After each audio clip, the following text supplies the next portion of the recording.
नमस्कार साथियों, मैं मनीष पिवाल आप सभी का आपके अपने चैनल में तहे दिल से स्वागत और अभिनंदन करता हूं। मैं उम्मीद करता हूं कि आप सभी शानदार, जबरदस्त और जिंदाबाद होंगे और आप सभी की कक्षा 11 की जो तैयारियां हैं वो बिल्कुल धमाकेदार चल रही होंगी। और इन्हीं धमाकेदार तैयारियों को और भी धांसू बनाने के लिए आज हम लोग पढ़ने जा रहे हैं कक्षा 11 की राजनीति विज्ञान में राजनीतिक सिद्धांत पॉलिटिकल थ्योरी की किताब का अध्याय 5 अधिकार अधिकार हमारे अधिकार हैं। कक्षा 11 का अध्याय है और आज इसी अध्याय 5 का लेक्चर भी 5 है हमारा। आज हम लोग क्या पढ़ेंगे गुरुजी? तो आज हम लोग पढ़ेंगे अधिकार और जिम्मेदारियां। हम किसकी बात कर रहे हैं? राइट्स एंड रेस्पॉन्सिबिलिटी की, कि हमारी कुछ जिम्मेदारियां भी होती हैं, तो उनकी चर्चा आज हम लोग करेंगे। चलिए शुरू करते हैं आज के लेक्चर को। अधिकार और जिम्मेदारियां, जिसको हम इंग्लिश में राइट्स एंड रेस्पॉन्सिबिलिटीज भी कह सकते हैं, राइट्स एंड ड्यूटीज भी कह सकते हैं। देखिए बच्चों, जब आपने संविधान वाली किताब पढ़ी थी तब मैंने वहां पर आपको अधिकार भी पढ़ाया, मौलिक अधिकार भी पढ़ाया और फिर बाद में 1976 में जोड़े गए मौलिक कर्तव्यों की भी चर्चा करी। और जैसे हम कहते हैं कि हमारे सिर्फ और सिर्फ अधिकार ही नहीं होते, हमारे कुछ कर्तव्य भी होते हैं, हमारी कुछ ड्यूटीज भी होती है। हम अधिकार और दोनों चीजें जरूरी है। अगर हम किसी व्यक्ति को अधिकार दें और उसके कर्तव्य ना हो तो भी गलत है, और किसी व्यक्ति को कर्तव्य दे दे अधिकार ना दे तो भी गलत है। दोनों चीजों की आवश्यकता होती है। तो अगर हमें अधिकार मिले हैं तो हमारे पास कुछ कर्तव्य, हमारे पास कुछ ड्यूटीज भी होंगी और ड्यूटीज जो है वो हमारी जिम्मेदारी वाली होंगी। जैसे मैंने एक उदाहरण उस समय जब संविधान वाली किताब में पढ़ाया था तब दिया था कि अधिकार हो कर्तव्य ना हो, कर्तव्य हो और अधिकार ना हो तो समस्या। जैसे कि फॉर एग्जांपल एक टीचर है, उसको बोला गया आपको अधिकार है कि आप किसी भी बच्चे को थप्पड़ मार सकते हो, डांट सकते हो, क्लास से बाहर निकाल सकते हो, प्रिंसिपल के पास ले जा सकते हो, ये अधिकार दे दिया। पर उसका कर्तव्य भी तो है भाई, पहले पढ़ाए तो सही। पढ़ाना उसका कर्तव्य, मेन ड्यूटी तो वो कभी कभार कोई बच्चा नहीं माने तो आप ऐसे प्रयोग कर सकते हैं। और दूसरी तरफ बोल दिया कि भाई कर्तव्य सिर्फ पढ़ाओ पढ़ाओ, कोई बच्चा आपको आकर के कुछ गलत भी बोल जाए ना तो भी आपको कुछ नहीं करना, तो वहां पर उसके पास है कर्तव्य पर अधिकार नहीं। तो दोनों चीजें होना बड़ा जरूरी, अधिकार भी हो और कर्तव्य भी हो। आज हम सभी लोग क्या है, अधिकारों की मांग करते हैं, हम सभी लोग अधिकारों पर चर्चा करते हैं, अधिकारों की बात करते हैं, परंतु जरूरत हमें क्या है, हम कर्तव्यों की भी बात करें। और कर्तव्य और अधिकार बेटा ये सिर्फ और सिर्फ हम एक राष्ट्र के नागरिक होने के रूप में नहीं, हमारे निजी जीवन में भी है। अगर आज हम हमारे माता पिता से कुछ मांगते हैं, ये हमारा अधिकार है, परंतु उनकी जो इच्छा है, वो जो चाहते हैं वो हम करें, यह भी हमारा कर्तव्य भी है। तो सिर्फ अधिकारों पर ध्यान ना दें, हमें कर्तव्यों पर भी ध्यान देना चाहिए। बहुत सी बार जब आप ऐसा देखते होंगे कि घर की आर्थिक स्थिति ठीक ना होने के कारण माता पिता आपको किसी वस्तु के लिए या किसी सेवा के लिए मना कर देते होंगे कि नहीं नहीं बेटा अभी हमारी ऐसी हालत नहीं है कि तुझे ये चीज़ दिलाए। काफ़ी बच्चे नाराज हो जाते हैं, गुस्सा हो जाते हैं, नहीं मेरा ये तो सभी के माँ बाप दिलाते हैं, आप मेरी ये डिमांड भी पूरी नहीं कर सकते, ये तो मेरा अधिकार है, मेरी डिमांड आप पूरी नहीं करोगे तो कौन करेगा। पर आप ये भी तो सोचिए कि आप उस परिवार के सदस्य हैं। अगर वो अपनी समस्या आपको नहीं बताएंगे, अगर वो अपनी समस्या का जिक्र आपके साथ नहीं करेंगे, उनकी समस्या का समाधान अगर आप नहीं करोगे तो कौन करेगा? तो ये आपका कर्तव्य भी तो है ना कि आप उनकी समस्या समझो, हर बार वो आपकी समस्या समझे, यही उनका कर्तव्य थोड़ी है कि माता पिता कर्तव्य निभाते रहे, उनके पास अधिकार नहीं है और आपके पास अधिकार ही अधिकार है, कर्तव्य नहीं है। तो दोनों गलत बात है बेटा, अधिकार भी हो और कर्तव्य भी हो। तो हमें अधिकारों के साथ कर्तव्यों पर भी जोर देना है, हमें ड्यूटीज पर भी जोर देना है। इसीलिए जो आज का लेक्चर है वो चर्चा करेगा कि अधिकार और जिम्मेदारियां। हमारे पास राइट्स है, अभी तक आप राइट्स की चर्चा करते हुए आए, आप अधिकारों की चर्चा करते हुए आए हो। अब थोड़ी सी चर्चा जिम्मेदारी की कर लीजिए, थोड़ी सी चर्चा रेस्पॉन्सिबिलिटीज की कर लीजिए। हम सब पर रेस्पॉन्सिबिलिटी होती है, जिम्मेदारियां होती हैं, ठीक है ना। जिम्मेदारी शब्द का अर्थ क्या है? वो काम मेरे जिम्मे है, मतलब वो मेरे अधीन है, मुझे उसको करना है, ये जिम्मेदारी शब्द है, ठीक है। रेस्पॉन्सिबिलिटी उसकी मेरे पर रेस्पॉन्सिबिलिटी मुझे सौंप दिया गया है, ठीक है। ये काम आज मैं कहूं कि ये काम आज आपका जिम्मेदारी है, मतलब आपके जिम्मे, आपके हिस्से में ये काम है। अच्छा करो बुरा करो ये जैसा भी है आपका, अच्छा करोगे तो आपकी वाही होगी और बुरा करोगे तो आपकी ही बदनामी होगी। तो हमारे ऊपर कुछ जिम्मेदारियां हैं, कुछ रेस्पॉन्सिबिलिटीज हैं, आइए उनको देखते हैं। अधिकार न केवल राज्य पर जिम्मेदारी डालते हैं कि वह खास तरीके से काम करे, बल्कि हम सब पर भी जिम्मेदारी आयद करते हैं। देखिए अधिकार जो है वो सिर्फ और सिर्फ राज्य पर जिम्मेदारी की बात नहीं है। देखो अब आज जो हमें जितने भी मौलिक अधिकार दिए गए हैं या जो भी अधिकार आज हमें दिए गए हैं हमारे संविधान के द्वारा, वो क्या है, राज्य पर एक प्रकार की जिम्मेदारी, कर्तव्य सौंपा है राज्य को, मतलब सरकार को कर्तव्य सौंपा है कि कोशिश करो कि सबको ये अधिकार मिले, सौंपा है ना। तो अब अधिकार हमारा देश का संविधान या दुनिया के कोई भी संविधान अधिकार में सिर्फ और सिर्फ राज्य को जिम्मेदारी नहीं सौंप रहे, बल्कि वो हमें भी कुछ जिम्मेदारी आयद कर रहे हैं, मतलब हमारे ऊपर भी कुछ जिम्मेदारी डाल रहे हैं। जैसे कि देखते हैं, उदाहरण के लिए टिकाऊ विकास का मामला है। हमारे अधिकार हमें याद दिलाते हैं कि इसके लिए केवल राज्य को कुछ कदम उठाते हैं, बल्कि हमें भी इस दिशा में प्रयास करने हैं। अब देखिए, टिकाऊ विकास का मामला। टिकाऊ विकास का मतलब आप समझते हैं, आपने कक्षा 10 में ज्योग्राफी का जो चैप्टर 1 है संसाधन एवं विकास, उसमें सतत पोषणीय विकास पढ़ा। कक्षा 10 के अर्थशास्त्र में अध्याय 1 विकास में आपने धारणीय विकास पढ़ा। ऐसा विकास जो पर्यावरण को बिना नुकसान पहुंचाए हुए आज की जरूरतों को पूरा करे और आने वाली पीढ़ी के लिए संसाधन छोड़ करके जाए, रिसोर्सेज छोड़ करके जाए, ऐसे विकास को टिकाऊ विकास कहा जाता है। टिकाऊ का मतलब क्या रहता है? टिका रहे, चलता रहे, ठीक है। जैसे हम कोई सामान लाते हैं तो भैया कोई टिकाऊ सी जो चीज है ना, सस्ती सुंदर टिकाऊ चीज हम लोगों को चाहिए, तो टिकाऊ मतलब जो लंबे समय तक चले। तो जो विकास हो, जो डेवलपमेंट हो, वो भी कैसा होना चाहिए? टिकाऊ विकास होना चाहिए। इसमें मतलब जो पर्यावरण है, मतलब पर्यावरण की हमें रक्षा करनी है, पर्यावरण को हम लोगों को बचाना है, और ये हमारा एक संवैधानिक कर्तव्य भी है। जो हमारे पास आज 11 मौलिक कर्तव्य हैं, फंडामेंटल ड्यूटीज है, उसमें से एक ये भी है कि हम पर्यावरण का संरक्षण करें, हम पर्यावरण को बचाएं, पर्यावरण को हम लोग बेहतर बनाएं। हम कोई भी ऐसा काम ना करें जिससे कि जो हमारा पर्यावरण है, हमारा जो एनवायरनमेंट है, वो एनवायरनमेंट खराब हो, ऐसा काम नहीं करना। हमें अधिकार हमें ये याद दिलाता है कि इसके लिए केवल न राज्य को कुछ कदम उठाने, बल्कि हमें भी इस दिशा में काम करना है। तो अधिकार हमें, ये बात सिर्फ राज्य के ऊपर नहीं कि वही इसमें मामले में कदम उठाए, हम क्या कर रहे हैं इस दिशा में, वो भी हमें देखना है कि हमें इस दिशा में क्या काम करना है। और इस दिशा के काम में मैं आपको एक बात बताता हूं कि जैसे कि आपको पता है कि परसों टीचर्स डे का कार्यक्रम था, टीचर्स डे था, और आप सभी ने लर्न एंड शेयर के मेन चैनल पर एक बड़ी जो लाइव हुई थी उस लाइव को अटेंड करा। और एक लर्न एंड शेयर का भाग होने का हमेशा मुझे गौरवान्वित ही मैंने महसूस किया है। और जो टीचर्स डे के दिन निखिल सर, राहुल सर और टीम के द्वारा एक नई और एक हटकर के शुरुआत करी गई, जिसके बाद और भी गौरवान्वित होने का अवसर मिला। वो शुरुआत ये थी कि टीचर्स डे के कार्यक्रम पर टीम के द्वारा टीचर्स को गिफ्ट तोहफे दिए गए थे, और तोहफे में वहां पर हर टीचर को एक एक पौधा और गमला दिया गया था।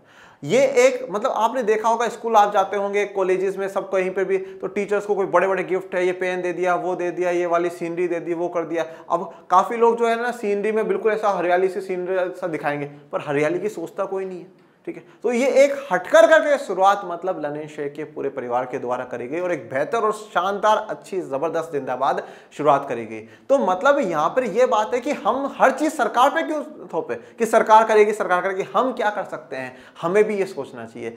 हम पर्यावरण को बेहतर बनाने के लिए, हम समाज को बेहतर बनाने के लिए, सोसाइटी को बेहतर बनाने के लिए क्या कर सकते हैं, वो हमें सोचना चाहिए। और वही शुरुआत जो है पर्यावरण को अच्छा बनाने के लिए एक कदम लर्न एंड शेयर की तरफ से उठाया गया, जो कि सच में बेहतर, शानदार, जबरदस्त और जिंदाबाद कदम था। उसकी जितनी तारीफ करी जाए उतनी ही कम है। और आप सभी को ऐसी बातों पर लर्न एंड शेयर का भाग होने का, लर्न एंड शेयर के परिवार का हिस्सा होने पे गर्व महसूस होना चाहिए, गौरव जो है वो महसूस होना चाहिए। और ऐसे ही काम हमें जीवन में सदैव करने चाहिए। और देखिए, जब हमें कोई चीज गिफ्ट में मिलती है ना, उसके साथ हमें इमोशंस जुड़े हुए रहते हैं। जैसे मान लीजिए आज घड़ी है, आज घड़ी मैं खुद खरीदूंगा और कोई व्यक्ति मुझे बोले यार ले मनीष मुझे दे दे घड़ी, मैं दे दूंगा, कोई बात नहीं यार, हो सकता पैसे तो लूंगा ठीक है। पर अगर अब कोई व्यक्ति, कोई चीज मुझे गिफ्ट में आई है घड़ी, कोई बोले अरे नहीं मनी, चाहे खराब हो जाए मैं घर पे रख दूं उसको, पर दे नहीं सकता, क्योंकि किसी ने उसमें अपना प्यार, अपने इमोशंस जोड़ करके वो चीज मुझे दी। तो इसी प्रकार से अगर आज वो गमला और पौधा घर पे गया है, तो एक इमोशंस मेरे नहीं यार साहब, देखो मुझे टीचर्स डे पर है ना ये वहां से मिला था, तो इसको मैं संभाल के रखूंगा, उसको पानी दूंगा समय समय पे, और हमेशा यादगार रहेगा कि यानी यार जो ये वाला पौधा है ना, वहां से मुझे टीचर्स डे पर मिला था। तो मतलब गिफ्ट्स के साथ इमोशंस जुड़े हुए हैं। अब इमोशंस है वो तो अच्छे हैं ही, और उसके साथ जो है पर्यावरण भी बेहतर होगा, तो अच्छी बात है ना। तो इस प्रकार से हमारी भी जिम्मेदारी, कर्तव्य बनता है कि हम भी इन दिशाओं में कुछ अच्छे बेहतर काम करें टिकाऊ विकास के लिए। यह न्याय को दर्शाया गया है, न्याय के लिए।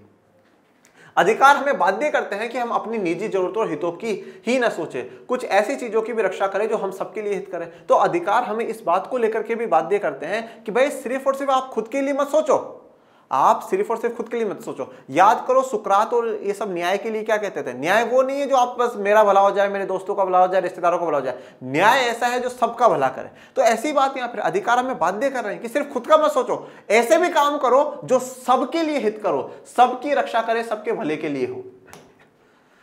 ओजोन परत की हिफाजत करना। अब आप सभी को पता है कि जो ओजोन की परत है उसमें छेद हो गया था, और ओजोन की परत क्या काम करती है, ये हमारी पृथ्वी है, उस पर ओजोन गैस की परत बनी हुई है। और ये सूरज देवता है। सूरज देवता में से जो किरणें आती है उनमें से कुछ किरणें यूवी रेज होती है बेटा, अल्ट्रा वायलेट रेज या पराबैंगनी किरणें होती है, जो अगर पृथ्वी पे पहुंचती है तो मानव प्रजाति के लिए बड़ी नुकसानदायक है। उससे त्वचा के रोग और भी भयंकर भयंकर रोग होते हैं। ठीक है, तो अभी जो ओजोन की परत है इन पराबैंगनी किरणों को रोकती थी, अच्छी किरणों को आने देती थी, पराबैंगनी किरणों को फिर जो है वातावरण में मतलब एटमॉस्फेयर में ही बाहर फेंक देती थी, पृथ्वी तक नहीं पहुंचने देती थी। परंतु हम लोगों ने, पृथ्वी वालों ने क्या करा, खूब कार्बन डाइऑक्साइड छोड़ा। ठीक है, अब कार्बन डाइऑक्साइड पहले तो पेड़ कंज्यूम कर लेते थे, ऑक्सीजन छोड़ते थे, अब हमने पेड़ों को भी काट दिया। उसके अलावा फिर हमने घरों में रेफ्रिजरेटर, फ्रिज, एयर कंडीशन लगाए जिनमें CFC लगता है, क्लोरोफ्लोरोकार्बन लगता है, तो उससे और भी बुरी स्थिति हुई। तो भैया हमने क्या कर दिया, ओजोन में कर दिया छेद। ओजोन में जैसे ही छेद हुआ तो सूर्य ने बोला, देख मैंने तो पहले ही बोला था पृथ्वी वालों पे विश्वास मत कर, तूने बहुत विश्वास करा, तो ये ले उन्होंने तुझे नुकसान पहुंचा दिया। तो अब वहां से क्या, जो सूरज की जो पराबैंगनी किरणें हैं वो पहुंच रही है और नुकसान पहुंचा रही है।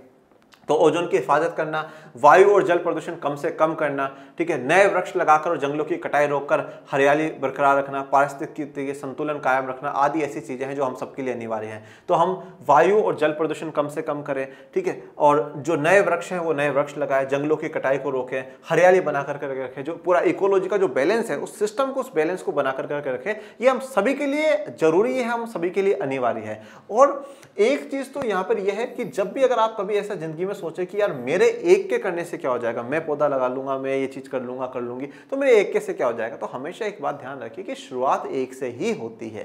ठीक है, ठीक है, शुरुआत हमेशा एक से ही होती है। कोई एक व्यक्ति सोचता है, फिर वो उस पर काम करना शुरू करता है, फिर धीरे धीरे जब वो बात लोगों तक पहुंचती है फिर लोग उनके साथ जुड़ते चलते हैं और वो आगे बढ़ता ही जाता है। और याद रखिएगा, नाम हमेशा शुरू करने वाले का ही आता है कि हाँ यार उसने शुरू करा था। तो शुरुआत करने से मत डरिए और अच्छे कामों में हमेशा आगे रहिए। ये आम भलाई की बातें हैं जिनका पालन हमें अपनी और भावी पीढ़ियों की हिफाजत के लिए भी अवश्य करना चाहिए। आने वाली पीढ़ियों को भी सुरक्षित और स्वच्छ दुनिया पाने का हक है, इसके बिना वे बेहतर जीवन नहीं जी सकती। देखिए, अब आज हमारे माता पिता, हमारे माता पिताओं के माता पिताओं ने, उनके माता पिताओं के माता पिताओं ने, सब माँ बाप क्या कोशिश करते हैं कि मैं मेरे बेटे के लिए जमीन छोड़ जाऊं, मैं मेरे बच्चों के लिए, बेटा बेटी के लिए खूब धन दौलत छोड़ करके जाऊं, जिससे उनको जीवन में कोई समस्या ना हो। पैसे से सब कुछ खरीदा जा सकता है, पैसा खूब छोड़ करके जाने की कोशिश करते हैं। परंतु जो चीजें हमारे जीवन के लिए सच में बहुत बेहतर है, जरूरी है, जैसे कि एक अच्छा पर्यावरण, अच्छे संस्कार, बेहतर जीवन जीने के लिए एक अच्छी तरीके से हमारे दिनचर्या रहना, ये सब है, इन पे ज्यादा फोकस नहीं होता। ठीक है, ठीक है, पैसा खूब छोड़ जाएंगे, परंतु पैसों के लिए संत कबीर क्या कहा करते थे, माता पिताओं को संदेश देते थे कि पूत कपूत तो धन क्यों संचय और पूत सपूत तो धन क्यों संचय। वो कहते थे कि अगर पूत कपूत है, मतलब औलाद कपूत है, बेकार है, तो भी हमें धन को इकट्ठा नहीं करना चाहिए। क्यों? क्योंकि जो बेकार औलाद है वो तो शराब में, जुए में वैसे ही खत्म कर देगी, फिर आपका धन इकट्ठा करने का अर्थ क्या रहा। और पूत सपूत तो भी धन नहीं संचना चाहिए, मतलब अगर औलाद अच्छी है तो भी हमें पैसे को इकट्ठा नहीं करना चाहिए। तो बोला अब अच्छी है तो फिर तो करो, वो तो फिर और बढ़ाएगी। बोले नहीं, जब अच्छी है, वो इतनी काबिल है तो खुद ही कमा लेगी, आपका पैसा छोड़ करके जाने का क्या अर्थ है। तो इसलिए धन पे इतना फोकस नहीं होना चाहिए, ऐसी चीजों पे फोकस हो जो कि हमारे आने वाली पीढ़ी को और बेहतर बनाए। जैसे कि पर्यावरण की जो बात है, वो आने वाली पीढ़ी को एक बेहतर जीवन देगी। तो ये स्वच्छ दुनिया पाने का उनको भी हक है जो आने वाले पीढ़ी में है, इसके बिना वो अच्छा जीवन नहीं जी सकते।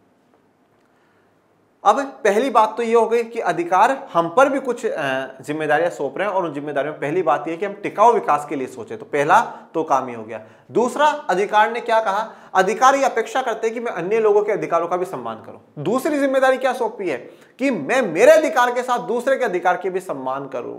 हम हमेशा क्या सोचते हैं, मुझे अधिकार मिल जाए, मुझे राइट मिल जाए, दूसरे को मिले ना मिले अपन को नहीं बनता, अपना काम बनता, भाड़ में जाए जनता, ये वाली सोच है। मेरा अधिकार मुझे मिलना चाहिए, उसको मिल रहा है या नहीं मिल रहा अपन को नहीं पता। मुझे ये चीज मिल जाए, बाकी उसको मिल रही है या नहीं मिल रही है अपन को नहीं पता। तो और अगर जो अधिकार मुझे मिला हुआ है उसका जो मैं प्रयोग करता हूं तो बहुत अच्छी बात है, मैं सही हूं, और उसी अधिकार का कोई प्रयोग मेरे सामने करता है तो वो गलत बात है। अगर मैं किसी चीज का हक मांग लेता हूं तो बोले सही है, और कोई दूसरा मांग ले तो बोले नहीं, तो गलत कर रहा है, तो ये गलत बात है। तो हमें अन्य लोगों के अधिकारों का भी सम्मान करना चाहिए। तो ये न्याय की तस्वीर आपको दिखाई गई है, ये न्याय के लिए है।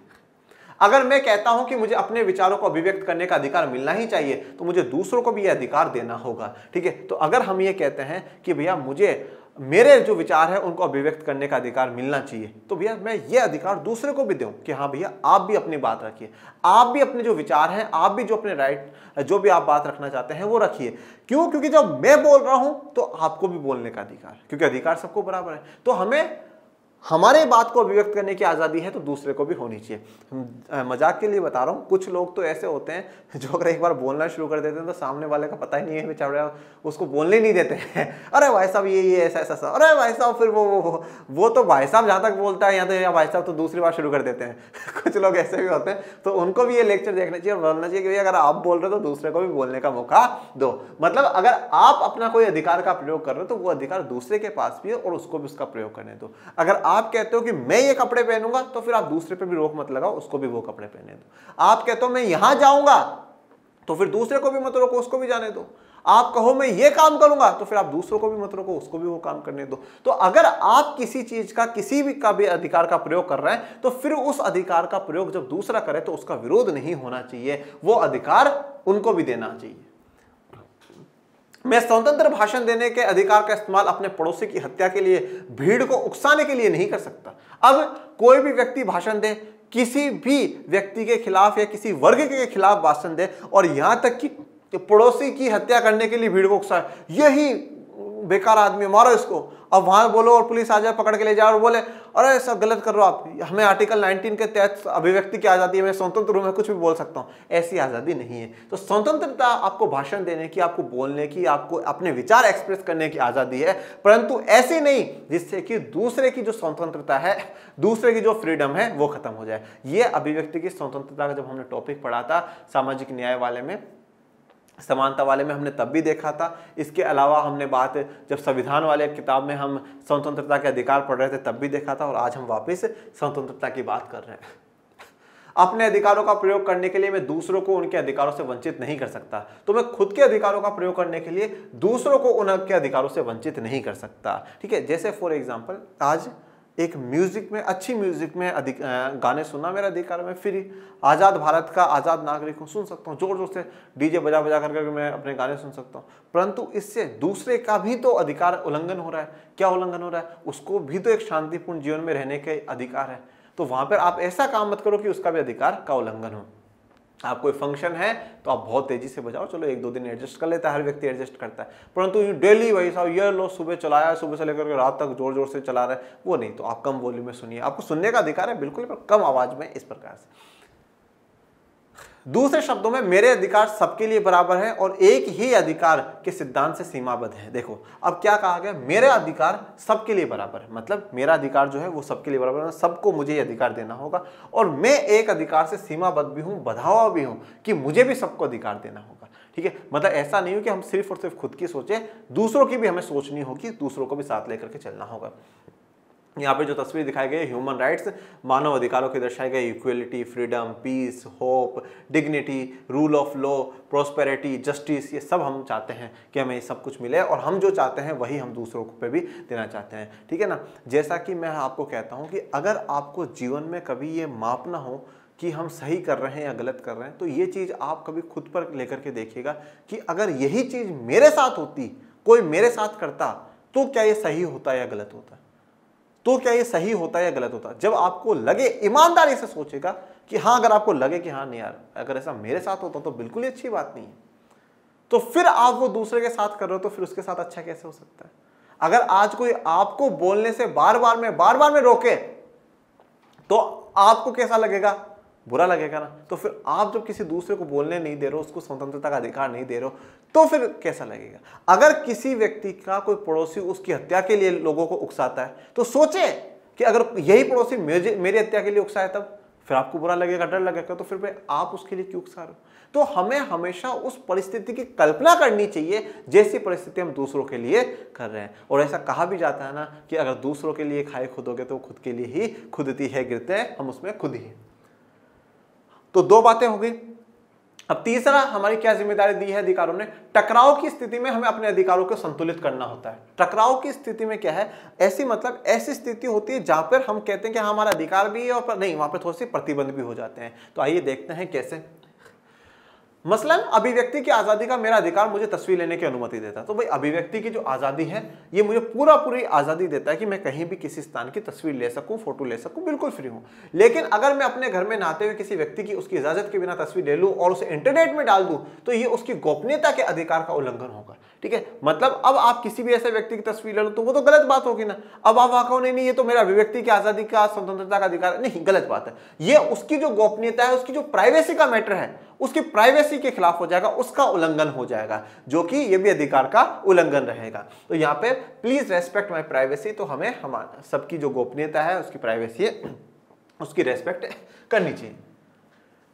चौथा है नागरिकों को अपने अधिकारों पर लगाए जाने वाले नियंत्रणों के बारे में चौकस रहना होगा। अब देखिए यह बड़ा इंपॉर्टेंट बात है कि नागरिकों को अपने अधिकारों पर लगाए जाने वाले जो नियंत्रण है उनके बारे में चौकस रहना होगा। चौकस रहने का मतलब क्या है? एक्टिव रहना होगा। मतलब जो आपको अधिकार आपके संविधान ने दिए हैं, आपकी कानून व्यवस्थाओं ने दी है, इन अधिकारों पर किसी भी प्रकार का जो भी नियंत्रण लगाया जा रहा है, किसी भी प्रकार का जो कंट्रोल लगाया जा रहा है, उसको लेकर के आपको चौकस एक्टिव रहना है। ठीक है, एक्टिव कैसे रहना है कि देखिए क्या होता है कि सरकारें कभी कभार अधिकारों पे इतने नियंत्रण लगा करके सरकार निरंकुश हो जाती है, फिर वो उन अधिकारों को भी नहीं मानती। तो हमें हमेशा क्या ध्यान रखना है? हमें ध्यान रखना है कि जो सरकार ये प्रतिबंध लगा रही है, ये रोक अधिकार पे लगा रही है, क्या ये सच में देश हित में है, देश के फायदे के लिए? तो फिर तो चलने दो, कोई दिक्कत वाली बात नहीं। जैसे हम लोग कहते हैं कि जब आपातकाल का दौर होगा तो उस समय सारे अधिकार हट सकते हैं, बिल्कुल सही बात है। जब इमरजेंसी की कंडीशन आ गई यार भैया, जहाँ पे हमारा तो देश के साथ युद्ध हो रहा है, हम अधिकारों की मांग करें, गलत बात है। बिल्कुल ये सही करा है कि हाँ भैया अधिकार हटा दिए जाएंगे आपातकाल के दौर, परंतु कभी नहीं दिए जाएंगे अधिकार, वो तो फिर गलत बात हो जाएगी ना। आपातकाल के दौर में बात हम लोग समझ गए कि हाँ नहीं मिलने चाहिए, पर कभी ना मिले तो ये गलत है। तो इस प्रकार से जो सरकारें प्रतिबंध अगर रोक टोक लगाती है तो उन अधिकारों को लेकर के हमें चौकस रहना होगा कि कहाँ जो लगाया गया प्रतिबंध सही है और कहाँ लगाया गया प्रतिबंध गलत है। तो इसलिए हमें जागरूक रहना होगा, एक्टिव रहना होगा। हमें किसी पार्टी, किसी व्यक्ति का पक्षधर बन करके नहीं, बल्कि हमें यह देखना है कि ये वाला प्रतिबंध देश के फायदे में है, संविधान के दायरे में है या नहीं है, और हमारे लिए फायदे में है या नहीं है। आजकल एक विषय जिस पर बहुत अधिक चर्चा हो रही है, यह बढ़ते प्रतिबंधों से संबंधित है। यह प्रतिबंध कई सरकारें राष्ट्रीय सुरक्षा के नाम पर लोगों की नागरिक स्वतंत्रता पर लगा रही है। ठीक है, अब एक बड़ा चर्चा का मुद्दा है वो है प्रतिबंध। ठीक है, तो अब विश्व के अनेक देशों में जो सरकारें हैं वो क्या करती है, राष्ट्रीय सुरक्षा के नाम पर कि इस पर हम इसलिए प्रतिबंध लगा रहे हैं क्योंकि राष्ट्र की सुरक्षा का मुद्दा है, ये देश के लिए थोड़ा सा खतरा का मामला है, इसलिए हमें इस पर प्रतिबंध लगाना पड़ रहा है। ये काम हम इसलिए कर रहे हैं क्योंकि राष्ट्रीय सुरक्षा, मतलब काफी देशों की जो सरकारें हैं वो राष्ट्रीय सुरक्षा, नेशनल सिक्योरिटी की आड़ में क्या कर रही है कि लोगों के अधिकारों को छीनती जा रही है। अधिकारों पे बार बार में प्रतिबंध लगा देती है, नहीं बोल रही ये राष्ट्रीय सुरक्षा के लिए खाने। जैसे मैं आपको एक उदाहरण देता हूं, काफी देशों में मीडिया पर सेंसरशिप लगा दी जाती है। सेंसरशिप का मतलब क्या होता है? आप जो भी छापोगे हमसे पूछ करके छापोगे, सरकार के विरोध में नहीं बोलोगे, ऐसा नहीं बोलोगे, ये चीज आप इंटरनेशनल मीडिया को नहीं दिखाओगे। तो अब इससे क्या हुआ, प्रतिबंध लगा दिया। और बोले क्यों कर रहे हो? बोले ये राष्ट्र की सुरक्षा, सरकार की बुराइयां होंगी तो विश्व में सरकार पर दबाव बनेगा और बनेगा, देश की बदनामी होगी, ऐसी खबरें बाहर जाएगी, ये राष्ट्र। तो राष्ट्र के नाम पे क्या कर दिया कि मीडिया पर रोक टोक लगा दी, जो कि गलत बात है, नहीं लगनी चाहिए। मीडिया को तो पूरी आजादी होनी चाहिए कि सरकार क्या कर रही है क्या नहीं कर रही वो बता सके। तो लोगों की नागरिक स्वतंत्रता पर किस प्रकार के प्रतिबंध लगा देती है सरकार। नागरिकों के अधिकारों और भलाई की रक्षा के लिए जरूरी मानकर राष्ट्रीय सुरक्षा की हिफाजत का समर्थन किया जा सकता है, लेकिन किसी बिंदु पर सुरक्षा के लिए आवश्यक मानकर थोपे गए प्रतिबंध अपने आप में लोगों के अधिकारों के लिए खतरा बन जाए तो देखो, अब नागरिकों के अधिकार और भलाई की रक्षा के लिए, मतलब नागरिकों का हम अधिकारों को बचाने के लिए, नागरिकों के अधिकारों की रक्षा करने के लिए और भलाई की मतलब अच्छाई सच्चाई की रक्षा करने के लिए, राष्ट्रीय सुरक्षा की हिफाजत के लिए हम ये मान सकते हैं कि साहब ये प्रतिबंध ठीक है। जहां पर अगर नागरिकों की भलाई हो रही है ऐसा प्रतिबंध लगाने से तो बहुत अच्छी बात है। अगर वहां पर अच्छाई की रक्षा हो रही है, भलाई की रक्षा हो रही है तो बहुत अच्छी बात है। वहां पर राष्ट्रीय सुरक्षा का मुद्दा है, सच में राष्ट्रीय सुरक्षा का मुद्दा है तो सच में ही बहुत अच्छी बात है। वहां पर ऐसे प्रतिबंध स्वीकार किए जा सकते हैं और करने भी चाहिए हम लोगों को, नो डाउट ऐसे प्रतिबंध स्वीकार भी करने चाहिए। लेकिन अगर किसी बिंदु पर वो जो सुरक्षा के नाम पर जो लगाए गए प्रतिबंध है वही लोगों के अधिकारों के लिए खतरा बन जाए तो फिर क्या? भाई राष्ट्रीय सुरक्षा का मुद्दा है, बिल्कुल ठीक है, प्रतिबंध लगाइए, रोक टोक लगाइए, बिल्कुल सही है, परंतु अगर वही प्रतिबंध लोगों के अधिकारों को खत्म कर दे या लोगों के अधिकारों के लिए खतरा बन जाए तो क्या?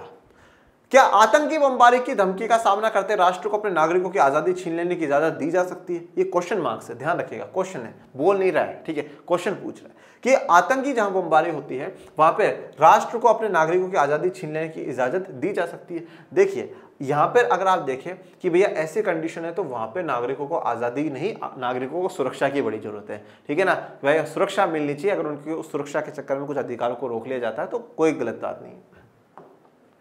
क्या उसे महज संदेह के आधार पर किसी को गिरफ्तार करने की अनुमति मिलनी चाहिए? तो यह भी एक सवाल है कि क्या संदेह के आधार पर, सिर्फ एक डाउट, शक के आधार पर किसी को गिरफ्तार कर लेना, इसकी अनुमति राज्य को, सरकार को, शासन को मिलनी चाहिए या नहीं मिलनी चाहिए? तो जैसा हम लोग देखते हैं कि भारत के संविधान ने भी प्रिवेंटिव डिटेंशन का प्रावधान करा है, मतलब शक के आधार पर गिरफ्तार करने का भी प्रावधान करा है। तो वो देखिए, अब उसको जैसे कहा गया था संविधान सभा में कि वो कंपल्सरी इविल है बेटा। ये वाला जो क्वेश्चन उठा ना, इस वाले क्वेश्चन पे जवाब दे रहा हूं क्योंकि हमारे संविधान में भी प्रावधान कराया गया है, प्रिवेंटिव डिटेंशन है, ठीक है, आपने अधिकारों में पढ़ा था, स्वतंत्रता के अधिकार में प्रिवेंटिव डिटेंशन डाला गया है कि साहब किसी को शक के आधार पे ही पहले उठा लेंगे, पुलिस उसको उठा सकती है, जेल में डाल सकती है। तो इसको संविधान में कंपल्सरी इविल के नाम से परिभाषित करा गया। कंपल्सरी इविल, इविल का मतलब क्या होता है? जो बुरा होता है, ठीक है, वो बुरा। कंपल्सरी मतलब जरूर। ये जो बुराई है, मतलब शक के आधार पर जो उठाने वाली बुराई मान रहे हैं हम इसको कि ये गलत है, ऐसा नहीं होना चाहिए, परंतु ये जरूरी है। क्यों जरूरी है? क्योंकि आज अगर मुझे पता चल गया कि यार वो व्यक्ति समाज में, देश में कुछ बड़ा गलत करने वाला है और पता चल गया, उसके बावजूद भी उसको अरेस्ट नहीं कर सकते, तो फिर तो गलत बात है ना। फिर भाई मुझे पता चल गया वो गलत करने वाला है, फिर भी मैं नहीं पकड़ सकता, तो फिर तो गलत है। तो इसलिए कंपल्सरी है कि जब पता चल गया तो भाई पकड़ो उसको, चाहे शक ही है पर पकड़ो, उससे पूछताछ करो, और अगर गलत निकल जाता तो छोड़ देना, और सही निकल जाता तो उसको रखना। जनरली कैसे मुद्दों में प्रिवेंटिव डिटेंशन का प्रयोग होता है? जैसे मान लीजिए कहीं पर कोई नेताजी आ रहे हैं और किसी संगठन के लोगों ने बोला नहीं साहब हम तो काले झंडे दिखाकर विरोध करेंगे, तो प्रशासन को पहले जब खबर लग जाती है तो शांति बनाए रखने के लिए जब तक नेताजी का दौरा रहता तब तक बिठा करके थाने में बिठा देते हैं, और अगर ज़्यादा ही ऐसे नेताजी युवा नेता बनने की कोशिश होती है, नहीं साहब हम तो वो बड़े नेताजी आ रहे हैं तो उनको झंडे दिखाएंगे, तो फिर भाई साहब पुलिस वाले तो कानून के हाथ वैसे लंबे होते हैं और उस हाथ में जब डंडा हो तो और भी लंबे हो जाते हैं, ठीक है। तो ये कंपल्सरी इविल के तौर पे बताया गया। क्या उसे लोगों की चिट्ठियां देखने या फोन टेप करने की छूट दी जा सकती है? उसे मतलब सरकार को, राज्य को। तो क्या चिट्ठियां देखना, फोन टेप करने, इसकी आजादी होनी चाहिए सरकार को? क्या सच कबूल करवाने के लिए उसे यातना का सहारा लेने देना चाहिए? क्या मतलब सच बुलाने के लिए, जो पुलिस थानों में सच बुलाने के लिए क्या जो यातना, जो कष्ट दिया जाता है, मारा पीटा जाता है, वो देना सही है या गलत है? ऐसी स्थितियों में यह सवाल उठता ही है कि संबंध व्यक्ति समाज के लिए खतरा तो नहीं पैदा कर रहा। अब बस इंपॉर्टेंट बात ये, जो भी सवाल है, इन सभी सवालों में मेन सवाल यही आता है कि हमें स्थिति को देखना है कि क्या वो व्यक्ति समाज के लिए खतरा तो नहीं है ना। अगर वो समाज के लिए खतरा पैदा कर रहा है तो भैया फिर तो यहाँ पे वो सारे काम होने ही चाहिए, और समाज के लिए खतरा पैदा नहीं है, समाज के लिए खतरा नहीं है, तो फिर उन कामों पे नहीं होना चाहिए। गिरफ्तार लोगों को भी कानूनी सलाह की इजाजत और दंडाधिकारी या न्यायालय के सामने अपना पक्ष पेश करने का अवसर मिलना चाहिए। तो जो गिरफ्तार लोग होते हैं उनको भी कानूनी सलाह की इजाजत मिलनी चाहिए कि वो भी कानूनी सलाह अपना वकील कर सके, और जो दंड अधिकारी, जो दंड देने वाला अधिकारी है, न्यायालय है, उसके सामने वो भी अपना पक्ष रख सके। ये बात तो भारत का संविधान कहता ही है कि भैया 24 घंटे के अंदर आपको मजिस्ट्रेट के सामने जो दोषी है उसको रखना होगा, और उसके अलावा अगर वो दोषी गरीब तबके से है और उसके पास इतना पैसा नहीं है कि वो वकील कर सके, तो ये शासन की जिम्मेदारी है कि उसको सरकारी वकील जो है वो प्रोवाइड कराए और वो केस लड़े। ऐसे प्रावधान है, ये हमने पढ़ा है संविधान वाली किताब में। लोगों की नागरिक स्वतंत्रता में कटौती करते वक्त हमें अत्यंत सावधान होने की जरूरत है, क्योंकि इनका आसानी से दुरुपयोग किया जा सकता है। तो लोगों की जब भी नागरिक स्वतंत्रता में कटौती करी जा रही है तो उस समय बड़ा सावधान रहना है, और ये क्योंकि उस कटौती के नाम पर कहीं ना कहीं क्या है, दुरुपयोग हो सकता है कि हमारे अधिकारों को बिल्कुल ही खत्म कर दिया जाए। मतलब सीधा सा बात है, वहां पर अधिकारों पर प्रतिबंध लगे, रोक टोक लगे जहां पर राष्ट्रीय सुरक्षा का मुद्दा हो, या ऐसे व्यक्तियों पर रोक टोक लगाई जाए अधिकारों के मामले में जो समाज के लिए खतरा पैदा कर सकते हैं। बाकी सामान्य स्थितियों में हमेशा सबको अधिकार मिलने ही चाहिए, ये जैसे आपको न्याय के लिए दिखाया। सरकारें निरंकुश हो सकती हैं और वे उन उद्देश्यों की ही जड़ खोज सकती है जिनके लिए सरकारें बनती है, यानी लोगों के कल्याण की। सरकारें निरंकुश हो सकती है, निरंकुश मतलब किसी का भी कंट्रोल नहीं। जनरली क्या होता है, जनता का कंट्रोल है सरकार पे, परंतु वो जनता का भी कंट्रोल नहीं मानेगी, निरंकुश हो जाएगी और उन्हीं जड़ों को खोद देगी जिनको की सरकार जिनके लिए बनती है, लोगों के कल्याण, मतलब लोगों का कल्याण ही खत्म कर देगी, ठीक है, सिर्फ और सिर्फ अपने हिसाब से ही काम करेगी। इसलिए मानते हुए भी कि अधिकार कभी संपूर्ण सर्वोच्च नहीं हो सकते, हमें अपने और दूसरों के अधिकारों की रक्षा करने में चौकस रहने की जरूरत है, क्योंकि ये लोकतांत्रिक समाज की बुनियाद का निर्माण करते हैं। तो हम हमेशा ही मानते हैं कि अधिकार कभी संपूर्ण और सर्वोच्च नहीं हो सकते। संपूर्ण ऐसा नहीं कि सब पूरा के पूरा हमें अधिकार मिल जाए, सर्वोच्च इसलिए नहीं क्योंकि सर्वोच्च जो है वो राष्ट्र है, देश है, उसकी सुरक्षा है, तो उस समय हम अधिकारों को हटा भी सकते हैं, तो नहीं हो सकते, परंतु फिर भी हमें अधिकारों की रक्षा करने के लिए हमेशा चौकस एक्टिव रहना है, ध्यान रखना है कि कहीं सरकार जो है राष्ट्रीय सुरक्षा के आड़ में आकर करके अधिकारों को हटा तो नहीं रही है। ठीक है, तो लोकतांत्रिक समाज की बुनियाद का निर्माण करते हैं अधिकार जरूरी है। ठीक है, और अच्छी बात यह है कि आज तक भारत में अधिकारों को हटाने की नहीं बल्कि अधिकारों का दायरा बढ़ाने के लिए ही काम सरकारों ने करा है। इसी के साथ अपना जो आज ये लेक्चर है वो भी कंप्लीट होता है। वैसे तो बच्चों ये चैप्टर भी अपना कंप्लीट हो गया है, परंतु एक लास्ट में बॉक्स में संयुक्त राष्ट्र संघ के मानव अधिकार का घोषणा पत्र दे रखा है। मैं सोचता हूँ कि उसको भी आपको कवर कराऊं, तो अपन नेक्स्ट लेक्चर में कवर करने की कोशिश करेंगे, और नहीं तो आप नेक्स्ट जो नया चैप्टर है वो शुरू कर देंगे, जो कि नागरिकता के ऊपर है। बाकी पढ़ते रहिए, आगे बढ़ते रहिए, मिलेंगे नेक्स्ट लेक्चर में। तब तक के लिए थैंक यू सो मच। जय हिंद, जय भारत।